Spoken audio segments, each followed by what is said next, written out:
C'est bon. Hello à tous, j'espère que vous allez bien. Bienvenue dans ce nouvel épisode des Tips de Mailstock. Donc je reviens avec une personne que vous avez déjà vue dans le dernier épisode des Tips, donc Maxime. Merci d'être avec moi aujourd'hui. C'est un plaisir, merci à toi. Donc Maxime, du coup, de quoi on va parler dans cet épisode des Tips? On va parler de SEO, qui littéralement en anglais Search Engine Optimization, et qui veut dire en français du référencement naturel. Donc c'est l'inverse du référencement payant, en fait Google AdWords. Donc là c'est comment faire pour créer un site et du contenu, par exemple via votre blog, qui soit bien référencé naturellement, gratuitement dans Google. Yes. Et du coup, juste pour les gens qui nous regardent, pourquoi c'est aussi important de se pencher sur le référencement? Tu vois, pourquoi quand tu lances ton site, etc., c'est quelque chose qu'il faut vraiment que tu travailles? Parce que déjà c'est un travail de long terme, donc c'est bien de le commencer assez tôt si on a le temps et si c'est une priorité. Mais surtout, c'est un canal d'acquisition qui est gratuit et qui rapporte des leads, donc c'est assez intéressant. Ok, top. Bon, en tout cas, on va vous laisser regarder ces 5 tips. Et Maxime vous a préparé aussi un tip bonus. Donc, n'oubliez pas de regarder jusqu'à la fin. Abonnez-vous à Mailstock. Et je vous dis à bientôt pour un prochain épisode des tips.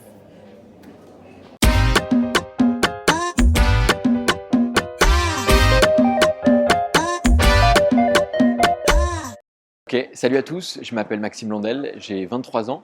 Dans le passé, j'ai été freelance SEO consultant, donc j'ai aidé des boîtes à être mieux référencées sur Google naturellement sans payer.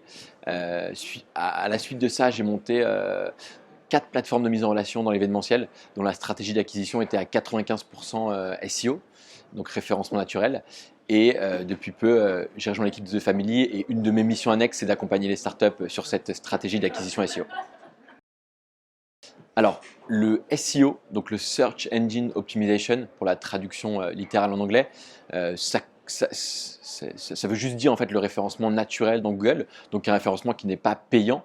Le référencement payant, c'est le SIA, donc c'est Google AdWords, etc. Ça consiste simplement à créer un site de la meilleure façon possible et créer du contenu sur ce site qui soit bien lu par Google, qui soit bien noté par Google pour être le mieux référencé possible et donc avoir le plus de visiteurs uniques sur votre site. Donc let's go pour les 5 tips sur le SEO. Donc commençons par le premier tips, la base. La base, c'est de bien paramétrer ces différents facteurs qui sont la title Google, la H1 et les H2. La title Google, c'est ce qui va être la phrase qui va être présentée dans Google, dans le moteur de recherche directement pour présenter un URL, donc une page de votre site.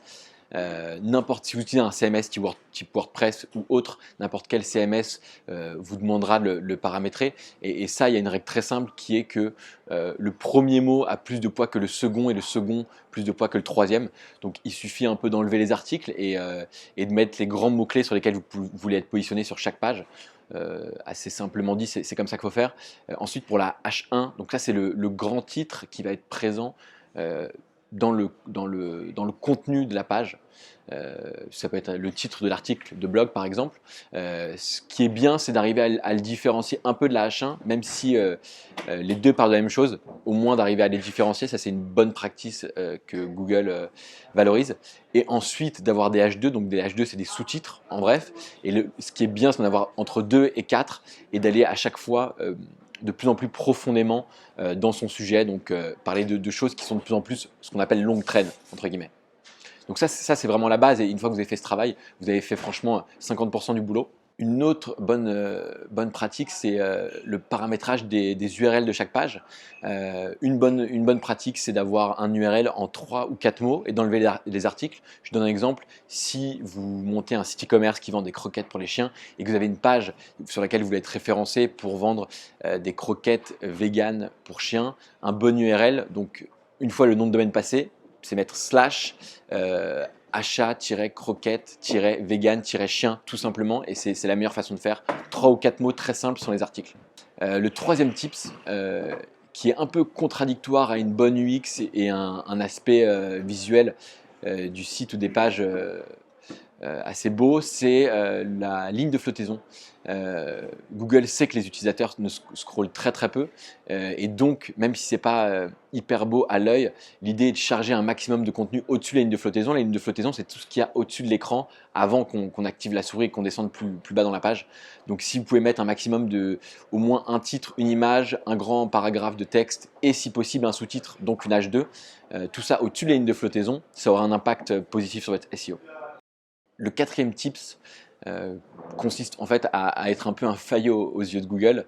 Google valorise si vous utilisez tous ces outils et si vous lui permettez de traquer du mieux possible ce qui se passe sur votre site. Donc la base, c'est d'avoir un compte Google Analytics connecté à votre site qui vous permet de vous en plus pouvoir traquer et savoir ce qui se passe sur le site, d'avoir un compte Google Search Console qui est un outil un peu plus poussé d'analyse du trafic, entre autres, d'avoir un compte YouTube, et aussi important pour l'aspect référencement naturel géolocalisé, c'est d'avoir un compte sur Google My Business et qui vous permet en fait d'avoir une petite fiche entreprise géolocalisée sur une carte avec des notes et des reviews que peuvent laisser les utilisateurs. Et ça, c'est un gros impact sur votre SEO. Et le dernier tips donc, qui consiste en fait de penser l'architecture et la façon dont va être construit votre site avant même de le développer, et c'est pour ça que le SEO doit être pensé avant de développer quoi que ce soit, et c'est en général l'erreur que font la majorité des gens, c'est qu'ils pensent le SEO une fois que le site a été créé, c'est d'arriver à penser une architecture. Si vous arrivez à penser une architecture où toutes les pages sont accessibles depuis chaque page en moins de 2 clics, ça va être valorisé par Google, vous aurez un petit bonus, et c'est assez important. Ça peut passer par des catégories et des sous-catégories, ça peut passer aussi par une catégorisation dans le footer du site, donc qui est la partie basse du site. Si vous arrivez à faire ça, ça a un gros impact. Déjà au niveau de l'UX, c'est bien parce que tous vos utilisateurs peuvent accéder à n'importe quelle page en moins de 2 clics ou en 2 clics, et d'un point de vue SEO, Google le valorise grandement. Alors le tips bonus qui va en fait prendre en compte une partie un peu moins connue, un peu moins facile du SEO, du référencement naturel, c'est que là pour l'instant je vous ai parlé de référencement sémantique, et là on va parler de référencement un peu plus technique, donc il faut aller toucher au code. Et en fait le petit tips bonus, c'est la vitesse de chargement des pages, qui est un critère de plus en plus pris en compte par Google, parce que tout le monde a envie que tout Internet soit instantané. Et donc l'idée, c'est d'arriver à chaque fois que vous mettez une image sur une page, que ce soit pour un article de blog ou quoi, à compresser cette image. Il y a plein de services qui vous permettent ça, TinyPNG, TinyJPG, vous allez pouvoir, mais c'est important de le faire à chaque fois que vous mettez une image, de pas qu'elle soit pas trop grosse, et ça va permettre de charger les pages beaucoup plus rapidement. C'est une des techniques pour que la page se charge plus rapidement. Et enfin, mais c'est une commodité aujourd'hui, c'est que votre site soit mobile responsive. S'il ne l'est pas, en fait, il sera très mal référencé par Google, et de plus en plus dans le temps, parce qu'on tend vers un monde de plus en plus mobile. Donc c'est une évidence en fait.